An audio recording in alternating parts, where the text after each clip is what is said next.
Namaste, those who are new here. I'm Dr. Susan Kodur, life psychologist and transformation coach. ഇന്നത്തെ നമ്മുടെ topic എന്ന് പറയുന്നത് jailer narcissism ആണ്.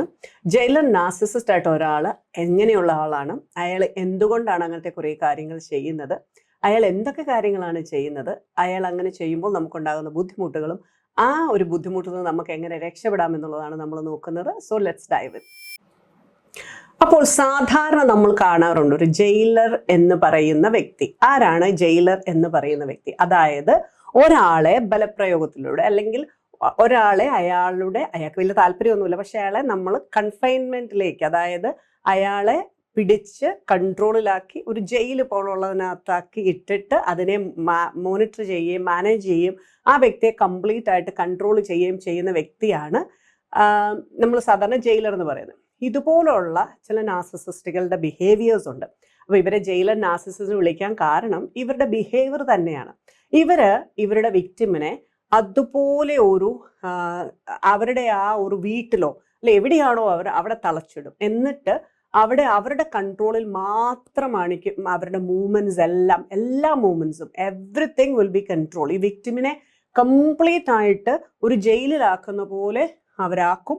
എന്നിട്ട് അവരെ കൺട്രോൾ ചെയ്യും കംപ്ലീറ്റ് ആയിട്ട്. എന്തുകൊണ്ടാണ് ഇത് ചെയ്യുന്നതെന്ന് ചോദിച്ചു കഴിഞ്ഞാൽ അവർ in the name of security and wellbeing ആണ്. സോ ഈ സെക്യൂരിറ്റി വെൽബീയിങ്ങിൽ ഭയങ്കര ഇൻട്രസ്റ്റിംഗ് ആയിട്ടുള്ള കാര്യമുണ്ട്. എന്താണെന്ന് വെച്ച് കഴിഞ്ഞാൽ നമ്മൾ സാധാരണ ജയിലിൽ ഒരാളെ പിടിച്ചിരുന്നത് എന്താണെന്ന് വെച്ച് കഴിഞ്ഞാൽ അയാൾ സൊസൈറ്റിക്ക് ഹാംഫുൾ ആയിട്ടുള്ള ഒരാളാണ്, സൊസൈറ്റിക്ക് ബുദ്ധിമുട്ടുണ്ടാക്കുന്ന ഒരാളാണ്, അവിടെ എന്തെങ്കിലും ദ്രോഹങ്ങൾ ചെയ്യുന്ന ആളായതുകൊണ്ട് സൊസൈറ്റിയുടെ വെൽബീയിങ്ങിനും സൊസൈറ്റിയെ സെക്യൂർ ആക്കാനും വേണ്ടിയിട്ടാണ് ഒരാളെ നമ്മൾ ജയിലിൽ പിടിച്ചിരുന്നത്. ഇവിടെ നേരെ തിരിച്ചാട്ടോ.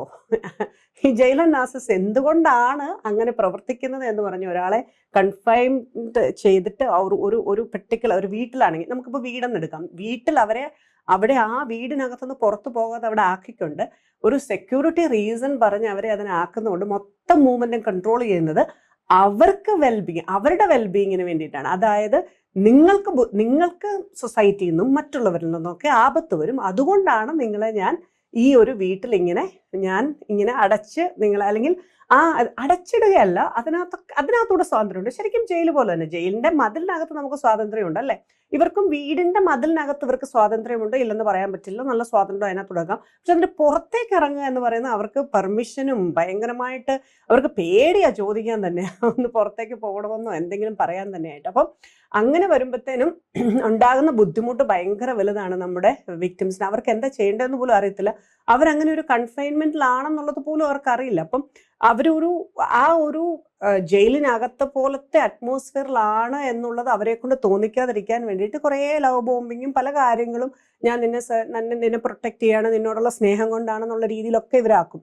അപ്പൊ ഇതിനകത്ത് സാധാരണ കണ്ടുവരുന്ന ചില കാര്യങ്ങൾ എന്ന് പറയുന്നത് വളരെ ഇൻട്രസ്റ്റിംഗ് ആണ്. ചിലപ്പം അവർക്ക് TV കാണാനുള്ള ഒരു പെർമിഷൻ ഇല്ല. TV കാണുക, അതുപോലെ തന്നെ മൊബൈൽസിനകത്ത് റീൽസ് അങ്ങനത്തെ കാര്യങ്ങളൊക്കെ കാണുക, അതിനൊന്നും ഇവർക്ക് പെർമിഷൻ ഇല്ല.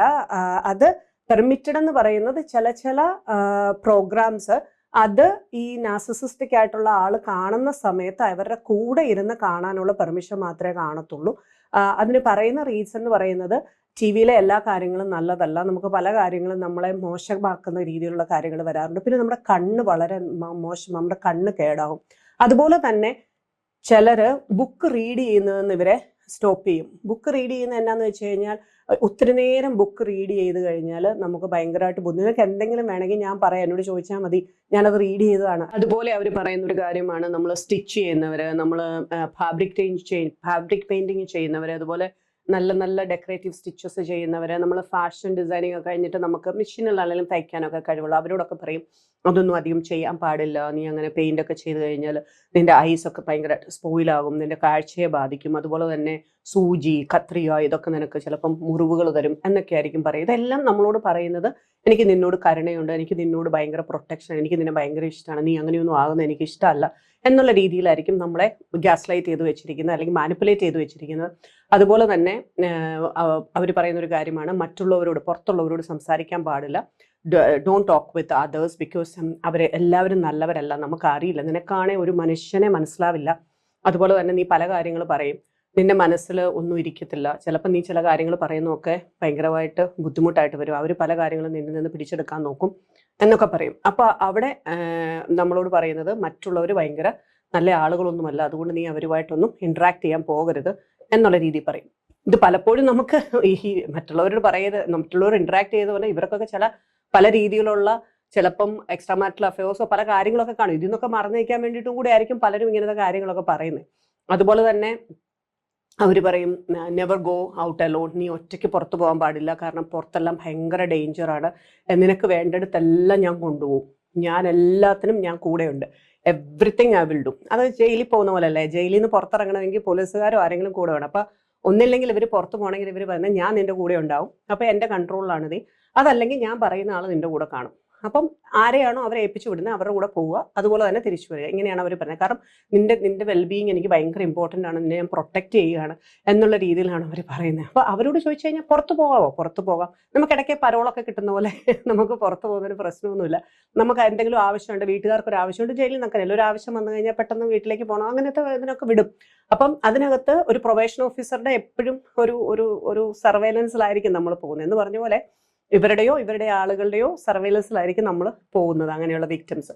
എന്നിട്ട് അവർക്ക് ഒറ്റയ്ക്ക് ഒരിടത്തും അങ്ങോട്ടും പോകാൻ അവർക്ക് ചോദിക്കാൻ പോലും പേടിയാണ്, വിക്ടിമിന് ചോദിക്കാൻ പോലും പേടിയാണ്, ഞാൻ ഇങ്ങനെ ഒന്ന് പൊക്കോട്ടെ. പിന്നെ ഇവരങ്ങ് യൂസ്ഡ് ആകുമ്പോൾ ഇവർ തന്നെ അങ്ങനെ ഇവരുടെ ആ സിസ്റ്റത്തിനകത്തേക്ക് അതങ്ങ് കയറും. ഇവർക്ക് ഇങ്ങനെ ചെയ്യാൻ പറ്റത്തുള്ളൂ. ഇവരുടെ ചിന്ത എന്നാന്ന് വെച്ചാൽ എന്നോട് ഭയങ്കര സ്നേഹമുള്ളത് കൊണ്ടാണ്, ഭയങ്കരമായിട്ട് തന്നെ കരുതുന്നു, ഭയങ്കര സ്നേഹമായിരിക്കും ഇവർ കാണിക്കുന്നത് തൊട്ട് ഭയങ്കര. എന്നിട്ട് ഇവരുടെ കാര്യങ്ങളെല്ലാം ഇവർ മറ്റേ സൈഡിൽ കൂടെ നടത്തുകയും ചെയ്യും, ഇവർക്ക് വേണ്ടതെല്ലാം. പക്ഷെ ഇവരോട് ഭയങ്കര സ്നേഹം കാണിച്ച് ഇങ്ങനെ ഇരുത്തുന്നതുകൊണ്ട് ഇവരെ കംപ്ലീറ്റ് ആയിട്ട് ഈ ജയിലിൻ്റെ ഇത്രയും ഭാഗത്ത് ഇങ്ങനെ മാറ്റി അവിടെ ഇങ്ങനെ പ്രൊട്ടക്ട് ചെയ്ത് നിർത്തിയിരിക്കുകയാണ്. അവർക്ക് വേറൊരു ഇൻഫർമേഷനും ഇവരെ പറ്റി ഉള്ളതൊന്നും അവിടെ കിട്ടൂല. ചില സമയത്ത് നമുക്ക് പറയാൻ പറ്റും, ഈ ചില ആളുകളെ ഇവരുമായിട്ട് കണക്ട് ചെയ്യുന്നത് പോലെ. ഇപ്പോൾ ഒരു ഫോർ എക്സാമ്പിൾ ആയിട്ട് പറയുകയാണെങ്കിൽ ഒരു ഹസ്ബൻഡ് അതിൻ്റെ വൈഫിനെ ഇങ്ങനെയാണ് അയാൾ ട്രീറ്റ് ചെയ്യുന്നതെങ്കിൽ ചില ഹസ്ബൻഡുമാർക്ക് ചില റിലേഷൻഷിപ്പ് കാണും. അത് ചിലപ്പോൾ ഞാൻ പറഞ്ഞിട്ടുണ്ടല്ലോ, നമുക്ക് ഈ സഹോദരൻ സഹോദരി എന്ന് പറഞ്ഞിട്ടുള്ള ഒരു പരിപാടികളൊക്കെ ഉണ്ട്. അപ്പം എൻ്റെ ഏറ്റവും ബെസ്റ്റ് ആയിട്ടുള്ള എനിക്ക് ഒരു സഹോദരി തുല്യാണ് എന്നൊക്കെ പറഞ്ഞിട്ടുള്ള രീതിയിലായിരിക്കും. പക്ഷേ ഇവർ തമ്മിൽ വളരെ ഇൻറ്റിമേറ്റ് ആയിട്ടുള്ള വേറെ റിലേഷൻസ് ഒക്കെ കാണും. ഇവരെ ഇൻട്രൊഡ്യൂസ് ചെയ്യും. എന്നിട്ട് ഈ പാവം ഈ ജയിലിൽ ആയിരിക്കുന്ന ഇവരുടെ വിക്ടിം, ഇവരുടെ കൺട്രോളിൽ ഈ വീട്ടിലിരിക്കുന്ന വിക്ടിം ഒരു ഫ്ലാറ്റിനകത്തായിരിക്കും, ഒരു വീട്ടിനകത്ത്, ഇവർക്കൊരു ഫോൺ കോൾ പോലും അല്ലാതെ വിളിക്കാൻ പറ്റാത്ത അവസ്ഥയിലിരിക്കുന്ന ഇയാൾ പെർമിഷൻ കൊടുത്തിരിക്കുന്നവരെ മാത്രം വിളിക്കുക, അവരുമായിട്ട് ഇന്ററാക്ട് ചെയ്യുക, ഇങ്ങനെയാണ്. അപ്പം മറ്റേ വ്യക്തി ഇയാളുടെ വളരെ ഇൻറ്റിമേറ്റ് ആയിട്ടുള്ള ഒരു പെൺസുഹൃത്തായിരിക്കും. പക്ഷെ ആ പെൺസുഹൃത്തിനെ ഇവരെ പരിചയപ്പെടുത്തി കൊടുക്കുമ്പോൾ പറയുന്നത്, ഇവള് ഭയങ്കര, ഇവള് പറയുന്ന എല്ലാം കേട്ടു, നിനക്ക് ഏറ്റവും നല്ല കാര്യങ്ങൾ ഇവള് പറഞ്ഞു തരും, എനിക്ക് അത്രയും വിശ്വാസമുള്ള ആളാണ്. അപ്പൊ ഇവര് ശരിക്കും വിശ്വസിക്കുന്നത് ഈ സ്ത്രീ ഇവർക്ക് വേണ്ടി, ഇവരുടെ നന്മയ്ക്ക് വേണ്ടിയിട്ട് ഹസ്ബൻഡ് ആക്കിയേക്കുന്നതാണ് എന്നാണ് ഇവർ പലപ്പോഴും വിശ്വസിക്കുക. കാരണം ഇവർക്ക് വേറെ ചുറ്റുപാടത്തൊന്നും ഒരു ഇൻഫർമേഷൻ കിട്ടാനല്ല. കാരണം ഇത് സമ്മതിക്കില്ല, ബിക്കോസ് ആരോടും സംസാരിക്കില്ല, എല്ലാവരും മോശക്കാരാണ്, പുറത്തു പോയ ഡേഞ്ചർ ഉണ്ട് എന്നുള്ള രീതിയിലാണ്. അതുപോലെ തന്നെ ഇവർ പറയുന്നത് ഒരു കാര്യവും എൻ്റെ പെർമിഷൻ ഇല്ലാതോ എൻ്റെ അറിവില്ലാതെ ചെയ്യാൻ പാടില്ല. കാരണം എന്താണെന്നറിയോ, നീ ചിലപ്പോൾ മിസ്റ്റേക്ക് വരുത്തും. നീ എന്തെങ്കിലും ചെയ്തു കഴിഞ്ഞാൽ പലപ്പോഴും മിസ്റ്റേക്ക് വരുത്തും. അത് ഞാൻ പറഞ്ഞു തന്നിട്ട് എൻ്റെ അറിവോടുകൂടി നീ ചെയ്യുകയാണെങ്കിൽ തീർച്ചയായിട്ടും നിനക്ക് നന്നായിട്ട് ചെയ്യാൻ പറ്റും. അപ്പം എൻ്റെ അറിവോ എൻ്റെ സമ്മതവും ഇല്ലാതെ നീ ഒരു കാര്യവും ചെയ്യരുത്, കാരണം നീ മിസ്റ്റേക്ക് വരുത്താൻ സാധ്യതയുള്ളതാണ്. അതുപോലെ തന്നെ ഞാൻ ആരെയൊക്കെ അപ്രൂവ് ചെയ്യുന്നു അവരുമായിട്ട് മാത്രമേ കണക്ട് ചെയ്യാൻ പറ്റൂ. അതായത് നമ്മളിപ്പോൾ ജയിലിലൊക്കെ ഒരു കോള് വിളിക്കണേൽ ഒരാളെ കാണണമെന്നൊക്കെ അപ്രൂവൽ, ആരാ വന്നേ, എന്തിനാ വന്നേ, നിങ്ങളുടെ റിലേറ്റീവ് ആരാ, ഇങ്ങനെയൊക്കെ ചോദിച്ച് അപ്പം ഞാൻ അപ്രൂവ് ചെയ്യുന്ന ആൾക്കാരെ മാത്രമേ നിനക്ക് കണക്ട് ചെയ്യാനായിട്ട് പറ്റത്തുള്ളൂ. അതുപോലെ തന്നെ നെവർ ക്വസ്റ്റ്യൻ മൈ അതോറിറ്റി, എൻ്റെ അതോറിറ്റിയെ നീ ക്വസ്റ്റ്യൻ ചെയ്യാൻ പാടില്ല. കാരണം ഞാൻ നിന്റെ വെൽവിഷറാണ്, എനിക്കറിയാം എങ്ങനെയൊക്കെയാണ് കാര്യങ്ങൾ നടക്കേണ്ടത്. അപ്പം എനിക്കറിയാവുന്ന കാര്യങ്ങളൊന്നും നിനക്കതിനെപ്പറ്റി ഒരു വിവരവും ഇല്ല, എനിക്കാണേ അറിയത്തുള്ളൂ. പിന്നെ നിന്റെ മുകളിൽ എനിക്ക് കുറേ ഉത്തരവാദിത്തങ്ങളുണ്ട്, അതാണ് അതോറിറ്റി. എനിക്ക് നിന്റെ മുകളിൽ കുറേ ഉത്തരവാദിത്തങ്ങളുണ്ട്. ബീയിങ് കെയർ ടേക്കർ, അല്ലെങ്കിൽ ഒരു കെയർ ഗിവർ, അല്ലെങ്കിൽ നിന്നെ പ്രൊട്ടക്ട് ചെയ്യേണ്ട ആൾ, നിനക്ക് സെക്യൂരിറ്റി തരേണ്ട ആൾ, എല്ലാം പ്രൊവൈഡ് ചെയ്യേണ്ട ആളെന്നുള്ള രീതിയിൽ എനിക്കൊരു കുറച്ച് ഉത്തരവാദിത്തങ്ങളൊക്കെ ഉണ്ട്. അതുകൊണ്ട് എൻ്റെ അതോറിറ്റിയെ നീ ക്വസ്റ്റ്യൻ ചെയ്യാൻ പാടില്ല. അതുപോലെ തന്നെ നെവർ ക്വസ്റ്റ്യൻ മൈ നോളജ്, എൻ്റെ അറിവുകളെ നീ ഒരിക്കലും ക്വസ്റ്റ്യൻ ചെയ്യാൻ പാടില്ല. കാരണം എൻ്റെ അത്ര അറിവ് നിനക്കില്ല, അതുകൊണ്ട് തന്നെ ഞാൻ പറയുന്നതാണ് അൾട്ടിമേറ്റ് ആയിട്ടുള്ള അറിവുകളെല്ലാം. ഇതെല്ലാം ഇങ്ങനെ പറഞ്ഞ് നമ്മളെ കൊണ്ട് ഈ ഒരു ഭയങ്കരമായിട്ടുള്ള ആ ഒരു നമ്മുടെ വീടിൻ്റെ ആ ചുവരുകൾക്കുള്ളിലോ അല്ലെങ്കിൽ ആ മതിൽക്കെട്ടിനുള്ളിലോ നമ്മളെ ആക്കി വെക്കുന്ന നല്ല വീർപ്പുമുട്ടലാണ്. പക്ഷെ പലപ്പോഴും കുട്ടികളൊക്കെ ആയി കഴിയുമ്പോൾ ഇവർ ആ കുട്ടികളെ വളർത്തുന്നതിൽ ഇവരുടെ കാര്യത്തിലൊക്കെ ആയിട്ട് അവർ എൻഗേജ്ഡ് ആയി കഴിയുമ്പോൾ നമ്മൾ പറഞ്ഞില്ല ജയിലിൽ പല ആക്ടിവിറ്റീസ് ഉണ്ടെന്ന് പറയുന്ന പോലെ നമ്മുടെ വീട്ടിൽ പല ആക്ടിവിറ്റീസ് ഉണ്ട്. ചിലപ്പോൾ മുറ്റത്ത് ചെടികൾ വളർത്തുന്നതാകാം, കുറേ പച്ചക്കറികളുള്ളതാകാം, പട്ടി പൂച്ച ആട് അങ്ങനെയൊക്കെയുള്ള കാര്യങ്ങളാകാം, കോഴി അല്ലെങ്കിൽ കുട്ടികളുടെ കാര്യങ്ങൾ നോക്കുന്നത്, ഇങ്ങനെയൊക്കെ നോക്കുന്ന ഒരു വ്യക്തിക്ക് ചിലപ്പോൾ അതിനകത്തെ ആക്ടിവിറ്റിയിൽ നമ്മൾ ഇൻവോൾവ് ആയിട്ട് നമ്മൾ ചിലപ്പോൾ ഇതിനകത്തേക്ക് ഓക്കെ അതിനെ എങ്ങനെയെങ്കിലുമൊക്കെ മാനേജ് ചെയ്തുകൊണ്ട് പോകാനായിട്ട് നമുക്ക് ചിലർക്കൊക്കെ എങ്കിലും പറ്റും. പക്ഷേ ചിലർക്കൊക്കെ ഭയങ്കരമായിട്ട് സഫക്കേറ്റഡ് ആയിട്ട് ചിലർ എന്നോട് പറയാറുണ്ട് ഇതുപോലെ സഫക്കേഷൻ ആണ് എന്ന് പറയാറുണ്ട്. ഇതിനെ നമ്മൾ ഹാൻഡിൽ ചെയ്യുക എന്ന് പറയുന്നത് നമുക്ക് ഒറ്റ കാര്യത്തിൽ അത് ഞാൻ എപ്പോഴും പറയുമല്ലോ, നമ്മൾ ഇൻഡിപെൻഡൻ്റ് ആയി നമ്മുടെ ഇൻഡിവിജ്വാലിറ്റി നമുക്ക് ഇല്ലെന്നുണ്ടെങ്കിൽ നമുക്ക് ഭയങ്കര ബുദ്ധിമുട്ടാണ്. അതുകൊണ്ട് നമ്മളൊരു ഓട്ടോണമിയും ഏജൻസിയും നമ്മൾ ഗെയിൻ ചെയ്താൽ മാത്രമേ നമുക്ക് ഇത് കൊണ്ടുപോകാൻ പറ്റും. നമ്മുടേതായ ഒരു ഫ്രീഡം, നമ്മുടേതായ ഒരു ഇൻഡിപെൻഡൻസ്, അതുപോലെ തന്നെ നോവിങ് യുവർ റൈറ്റ്സ്. എനിക്ക് എന്തൊക്കെ റൈറ്റ്സ് ഉണ്ട് എന്നുള്ളത് നമുക്ക് മനസ്സിലാക്കണം നല്ലതുപോലെ.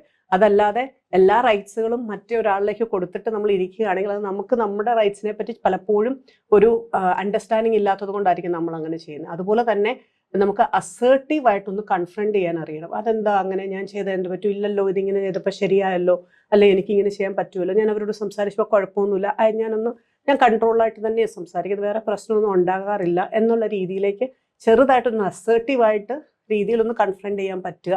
അതുപോലെ തന്നെ നമുക്ക് ബേസിക് ആയിട്ടുള്ളൊരു നോളജ് വേണം. നമ്മുടെ ബേസിക് ഹെൽത്ത്, നമ്മുടെ സോഷ്യൽ മീഡിയ അല്ലെങ്കിൽ TV അല്ലെങ്കിൽ നമ്മൾ ഈ എന്താ പറയുക സോഷ്യൽ ആൻഡ് ലൈഫ് സ്കിൽസ്, അതുപോലെ തന്നെ നമ്മൾ തയ്ക്കുന്നതുകൊണ്ട് കുഴപ്പമില്ല. അതായത് ഈ ഹെൽത്ത് എന്ന് പറഞ്ഞാൽ ഈ കണ്ണിന് കേടാകുന്ന അങ്ങനത്തെ കാര്യങ്ങളൊന്നും തയ്ച്ചാലൊന്നും വരില്ല, TV കണ്ടാൽ വരില്ല, അങ്ങനെ പെട്ടെന്ന് കുറേയൊക്കെ ചെയ്താലേ അങ്ങനെ വരുള്ളൂ. അങ്ങനത്തെ കാര്യങ്ങളൊക്കെ കുറച്ചൊരറിയും, ഒരു ബേസിക് നോളജ് ഉണ്ടാകുകയും അത് നമുക്ക് അസർട്ടീവായിട്ട് അവരോട് പറയാൻ പറ്റുകയും ചെയ്യുന്ന നല്ലൊരു ഒരു കമ്മ്യൂണിക്കേഷൻ സ്കില്ല് ശരിക്കും ഒക്കെ ഉണ്ടെങ്കിൽ ഇതിനെ മാനേജ് ചെയ്യാൻ പറ്റത്തുള്ളൂ.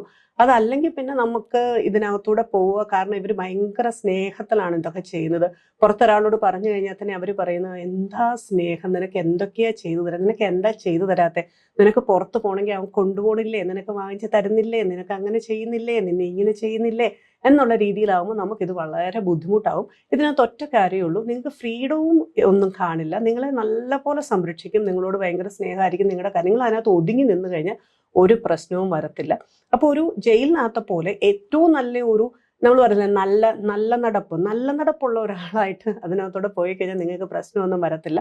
അതല്ലാതെ വന്നു കഴിഞ്ഞാൽ ഇതിനകത്തുനിന്ന് പ്രശ്നമാവും, നല്ല പ്രശ്നമാവും. കാരണം പുറത്തുനിന്നുള്ളവരും പറയുക ഇത്രയും നല്ലൊരാൾ, നിന്നെ എല്ലാ കാര്യത്തിലും നോക്കുന്ന ഒരാൾ സ്നേഹത്തിൻ്റെ ആധിക്യം കൊണ്ടല്ലേ ഇതൊക്കെ ചെയ്യുന്നതെന്ന് ചോദിക്കുമ്പോൾ നിങ്ങൾക്ക് മറുപടി ഒന്നും ഉണ്ടാവില്ല. അതുകൊണ്ട് തന്നെ നിങ്ങൾ നോക്കുക, നിങ്ങൾക്ക് താല്പര്യമുണ്ട്, നിങ്ങൾക്ക് കുഴപ്പമൊന്നുമില്ല അതിനകത്ത് ജീവിക്കാനെന്തെങ്കിലും ജീവിക്കുക. അതല്ലാന്നുണ്ടെങ്കിൽ വളരെ നല്ല രീതിയിൽ അസേർട്ടീവായിട്ട് നിങ്ങളുടെ കാര്യങ്ങൾ പറയാനും നിങ്ങളുടെ ഇൻഡിപെൻഡൻസും നിങ്ങളുടെ ഓട്ടോണമിയും നിങ്ങളുടെ ഏജൻസിയും ഒക്കെ നന്നായിട്ട് കൊണ്ടുപോകാനായിട്ട് നിങ്ങൾക്ക് പറ്റണം. എങ്കിൽ മാത്രമേ ഇതിൽ നിന്ന് നിങ്ങൾക്ക് പുറത്ത് കിടക്കാനായിട്ട് പറ്റത്തുള്ളൂ. അപ്പോൾ ഞാൻ എപ്പോഴും പറയുന്നത് പോലെ തന്നെ എല്ലാവർക്കും നല്ല പീസ്ഫുള്ളായിട്ട് ഹാപ്പി ആയിട്ടും പ്രോഗ്രസീവായിട്ട് ജീവിക്കാനുള്ള അവകാശമുണ്ട്. അന്ന് ദൈവം നമ്മെ എല്ലാം അനുഗ്രഹിക്കട്ടെ.